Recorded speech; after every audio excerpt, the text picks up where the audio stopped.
हमारे साथ इसी कार्यक्रम में अर्पित मुदगल साहब जुड़े हुए हैं, जो कि भारत तिब्बत सहयोग मंच है, जो इंडो टाइबेट कोऑपरेशन मंच है, उसके प्रमुख हैं और अभी नॉर्थ ईस्ट का हाल ही में दौरा करके आए हैं।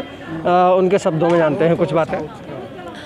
देखिए, नॉर्थ ईस्ट पूर्वोत्तर भारत जो है, पूर्वोत्तर भारत बहुत ही महत्वपूर्ण हिस्सा है हमारे हिंदुस्तान का, जहां चीन अपनी विस्तारवादी नीतियों को लगातार बढ़ाने का प्रयास कर रहा है। तो भारत तिब्बत सहयोग मंच का यह एक आंदोलन है जिसमें हम लोग चीन की विस्तारवादी नीतियों के खिलाफ सतत आवाज़ उठाते रहे हैं। क्योंकि चीन कभी भी हमारा पड़ोसी देश नहीं रहा, हमारा पड़ोसी देश तिब्बत हुआ करता था। उस पड़ोसी राष्ट्र को आज चीन ने अपनी विस्तारवादी नीतियों के कारण और उनके तिब्बतियों के मानव अधिकारों का हनन करते हुए 12 लाख तिब्बतियों का मृत्यु के घाट उतार दिया। तिब्बत के साथ जो मानव अधिकार का हनन किया जा रहा है, इस आवाज़ को उठाने का काम भारत तिब्बत सहयोग मंच यहाँ भारत देश के अंदर कर रहा है। समूचे राष्ट्र में हम लोग जन जागरण कर रहे हैं।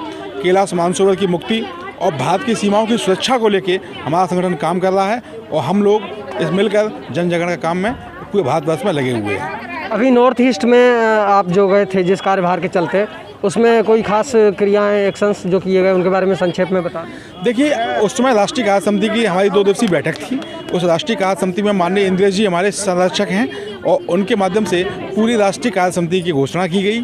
और इसके साथ साथ आगामी समय में जो भारत तिब्बत सहयोग मंच के लक्ष्य हैं, जिसमें हमें तिब्बत की आज़ादी को ध्यान में रखते हुए पूरे देश में जो संसद है, उस संसद में जो सांसद हमारे चुन के जाते हैं, जो प्रतिनिधि चुन के गए हैं, उनको हम लोग एक पत्र देंगे और उस पत्र के माध्यम से उस आवाज़ को हम संसद में उठवाना चाहते हैं। इसके लिए वैश्विक मंच पे यह आवाज़ जाएगी तो निश्चित रूप से तिब्बत आज़ाद होगा, कैलाश मानसरोवर मुक्त होगा और भारत की सीमाएं सुरक्षित होंगी।